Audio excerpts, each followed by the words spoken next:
భగవంతుడి యొక్క సహనం చూడండి ఎలా చూస్తారంటే, భగవంతుడి గురించి పెద్దలు చెబుతారమ్మా ఒక్క మాట, మనం ఒక్క అడుగు ముందుకేస్తే ఆయన 10 అడుగులు మన దగ్గరికి వస్తాడమ్మా. అంత దయ, అంత దయ.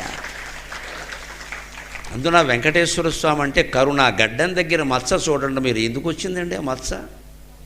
తాను ఆవు పాలు తాగితే గోపాలుడు వచ్చి ఆవును కొట్టకపోతే ఆవుకు అడ్డంగా తను నిలబడ్డాడమ్మా.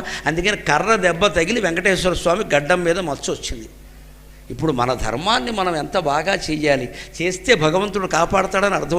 ఇప్పటికే ఆయన గడ్డం మీద మత్సని కిరీటం కంటే ఎక్కువగా ఆభరణంగా ధరిస్తున్నాడు.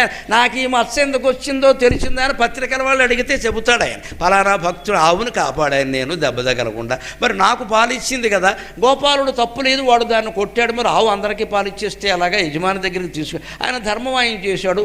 ఆవు తన ధర్మం తాను చేసింది, పాలు తాగిన వాడు నేను కదా, దెబ్బ కూడా నేను పడాలి కదా. ఇలాగ మనం చేసిన తప్పుకు